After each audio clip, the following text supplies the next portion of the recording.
When we think about what makes a country's economy hum, our minds usually jump to shiny skyscrapers and bustling tech campuses.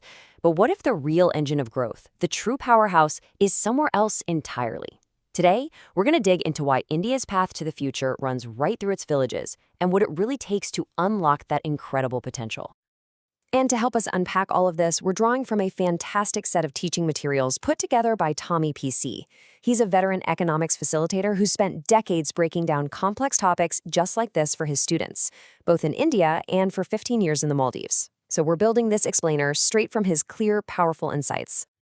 And look, this idea isn't new at all. Mahatma Gandhi was saying this decades ago, and honestly, his words feel more relevant now than ever. The core idea is really simple, right? A nation just can't truly thrive if its foundation, its rural heartland, is left behind. So let's kick things off by just trying to get our heads around the sheer scale we're talking about. I mean, how important is rural India to the country's economy and its very identity? Well, it is absolutely massive. Just let that sink in for a second. More than 2/3 of India's entire population relies on agriculture to make a living. We're not just talking about one sector of the economy. For hundreds of millions of people, agriculture is their economy. But here's the flip side, and this is what makes it so urgent. Within that gigantic population, a staggering 1/4 are still living in abject poverty. And that's exactly why lifting up rural India isn't just some economic strategy. It's a fundamental social mission. Okay, so if you're going to tackle this, one of the first and biggest hurdles has always been money.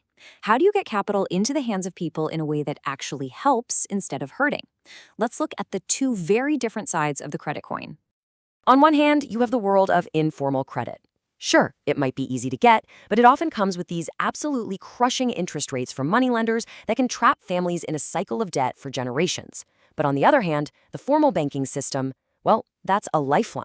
It offers cheaper, structured loans that are designed to fuel real investment and build a path out of poverty. What's so interesting is how the solution to this has evolved over time. It wasn't just one magic bullet. It all started back in the late 60s with a big policy push. Then, in the 80s, things got more organized with a central body called NABARD. But the real game changer? That came later, with the realization that some of the best solutions bubble up from the ground, which led to the incredible rise of microcredit. And these self-help groups, or SHGs, have been nothing short of revolutionary. The idea is so beautifully simple. Women in a community pool their small savings together and then lend that money back out to each other at fair, reasonable rates. This does way more than just provide a loan. It builds financial literacy, fosters independence, and empowers women on a massive scale. Get this, by 2019, 60 million women were part of this movement. Incredible. And if you want a perfect example of this in action, look no farther than the Kudama Shri program in Kerala. It started out as a small savings society for poor women, and it has grown into what's been called the largest informal bank in all of Asia. It's just a stunning testament to what happens when you put financial tools directly into the hands of the community. Okay, so the farmer has the credit to grow the crops. That's a huge step. But a whole new challenge pops up right after. How do you sell those crops for a fair price? This brings us to the next critical piece of the puzzle, the agricultural market itself. It's a journey we totally take for granted, isn't it? But for the farmer, that supply chain has historically been full of pitfalls and dead ends. For a very long time, the whole process of agricultural marketing was just deeply, deeply unfair to the very people growing our food. I mean, before government regulations stepped in, farmers were completely at the mercy of traders. They had to deal with everything from dishonest scales and crooked accounting to being forced to sell at rock-bottom prices simply because they had no information and, crucially, nowhere to store their produce. And think about this. More than 10% of all farm goods just spoiled and went to waste. That's a huge loss for everyone.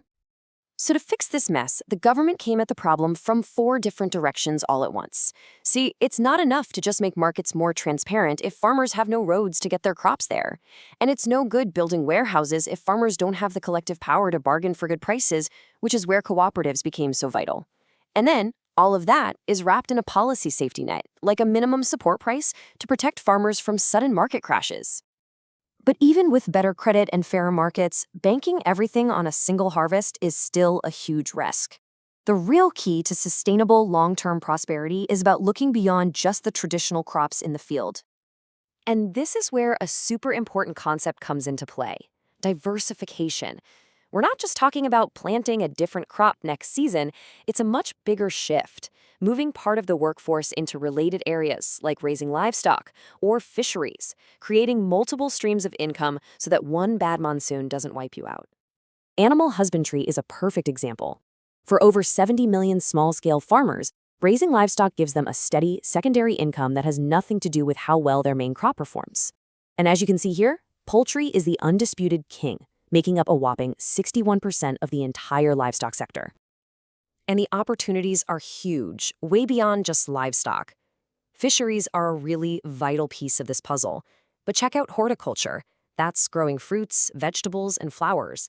It has become a massive success story, turning India into the second largest producer in the entire world.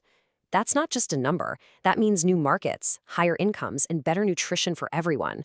That's diversification in action.